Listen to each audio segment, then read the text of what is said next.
السلام عليكم ورحمة الله وبركاته. ازيكم حبايبي؟ عاملين ايه؟ النهاردة هنعمل كفتة الحاتي زي ما قال الكتاب.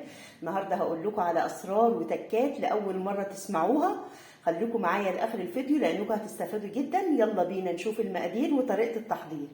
أول حاجة في سر من أسرار كفتة الحاتي هو إن احنا بنجيب 700 جرام لحمة بقري على 250 جرام لحمة جملي على 50 جرام ليا، وبنفرمهم مع بعض كويس جدا زي ما انتوا شايفين، وبنخلي النص خشن فرم خشن والنص فرم ناعم.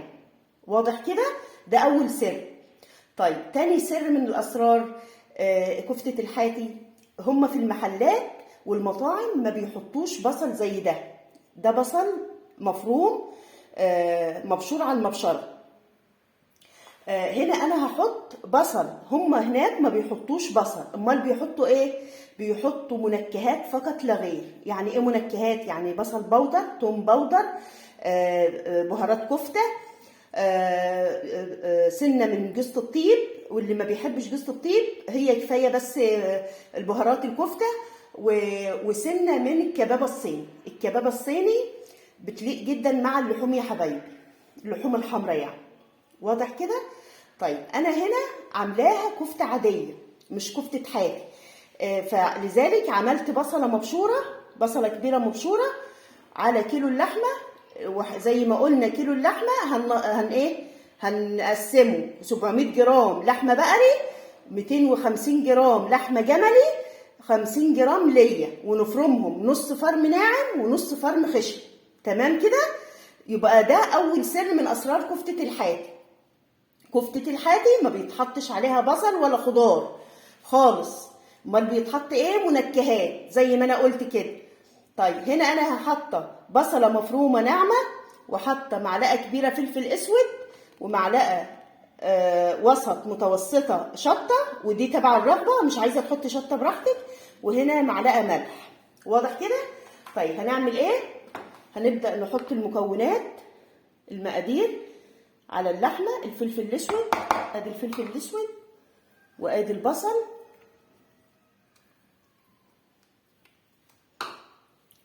وادي الشطه، وزي ما قلنا تبع الرغبه، وادي الملح. وابدا تاني سر بقى، العجن، عجن اللحم.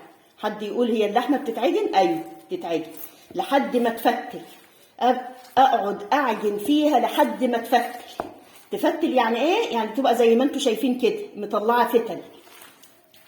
لازم اقعد اعجن فيها كده وادوب المكونات فيها.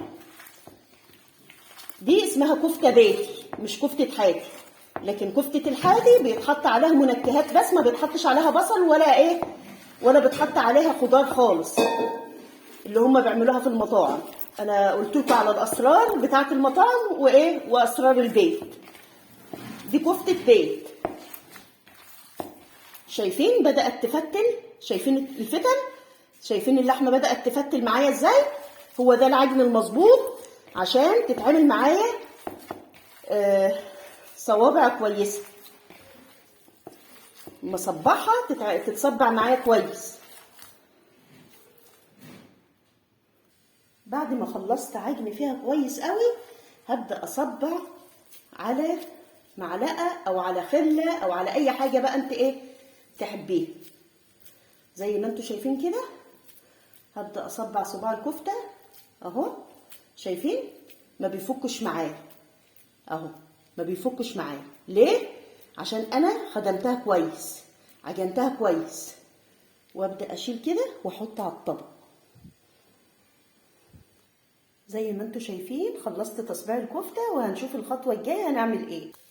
رابع سر يا حبايبي، ويكون الصينيه اللي هرص فيها الكفته سخنه جدا جدا، وتسمعوا التش اللي انتوا سامعينها دي.